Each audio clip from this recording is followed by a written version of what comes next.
proven themselves to be one of the best and one of the most exciting jazz acts, jazz groups of the 2010s. I personally think they're way overlooked and have some fantastic albums that really deserve a lot more attention, even to the point where it took a little bit of a while for me to fully realize that even like albums such as Man-Made Object were a lot better than I initially gave them credit for. They have a fantastic sound and create such a beautiful atmosphere with their music. They incorporate the pianos really nicely. It just provided for some of the best jazz albums I've personally heard in the past like 10 years or so, version 2.0 especially being the I guess the magnum opus in their discography. So of course I was bloody excited for this new album here. I think it got pushed back a few times though. I swear the date on Apple Music anyway, unless Apple Music got it wrong, was like May, and then it was June 5th, and then it got pushed back even further.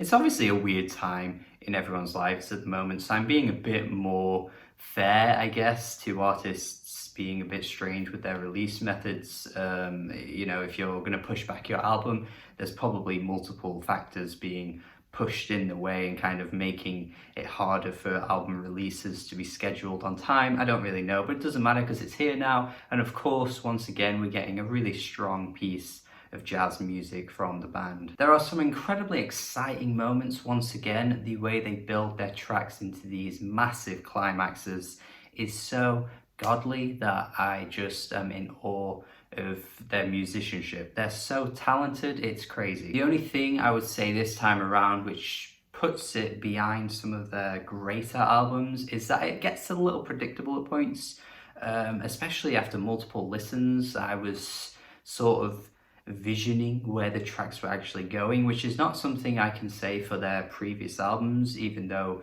maybe with more and more listens that would become an issue. I don't know, but I doubt it, because they kind of provide these instrumentals that still surprise you even if you've heard them multiple times, whereas this album didn't quite do that in some aspects. There are some tracks, especially towards the end, that kind of go for these builds, and you sort of hit a point where you're wondering if they're repeating the same ideas and maybe even repeating the same notes at points, because some tracks even have similar sonic value to them. If sonic value is even a thing, I kind of just reeled that off the top of my head there, but you know what I mean, like they're providing similar ideas from one track to the next. But the thing is that as predictable as it may get at points, it's not like the songs aren't good. Like, they are frigging good. The beautiful piano playing on F Maj Pixie, to die for, absolutely to die for. I adore the way this track sounds. It is an absolute goddess. The track open builds in such a cinematic way. It's unbelievable listening to this track. I just love the way all these added instruments just kind of start to build upon on top of each other and kind of get thrown in sort of randomly, and it's just so like, yes, the chaos. Yes. Kora is a similar track where your imagination just completely expands with the worlds that start opening up on this track. It's such a great moment on the album. Tracks like this remind me of how talented these guys are and really provide easily some of the best moments on the entire album. But I do have to talk about Atomised, because Jesus Christ, this one here is easily the best track. The crisp drums on this one are ridiculous. God, I just cannot explain how it sounds. It's such a wonder of a song. Tracks like this remind me of bands like the Cinematic Orchestra.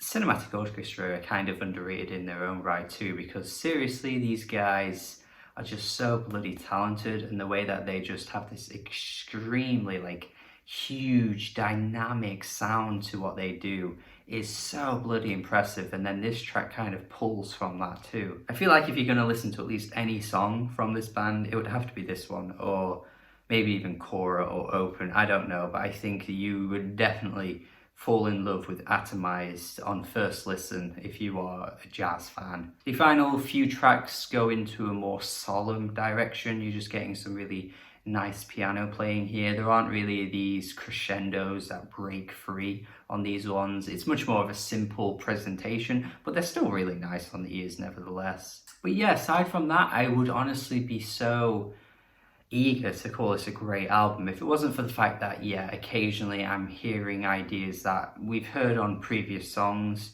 and that's not really even that much of a bad thing. Like, it's not even a huge detriment to the album, but I just think maybe for the next release they kind of need to shake it up a little bit more just to surprise me once again and throw in some things that make me go, shit, I did not see that coming. Because if any band has that talent, it's got to be these guys. Maybe even some variation in the instruments that they use. I don't really know. There's all these different avenues that I think they could go down with future releases, but this is still a really good album. I'm gonna go 7 out of 10. Not quite one of their best, but still like in their top 3.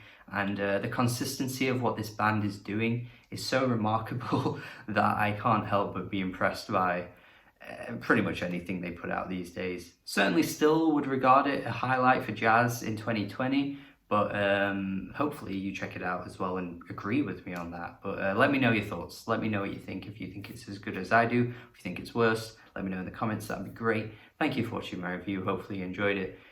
Subscribe if you haven't already, and goodbye.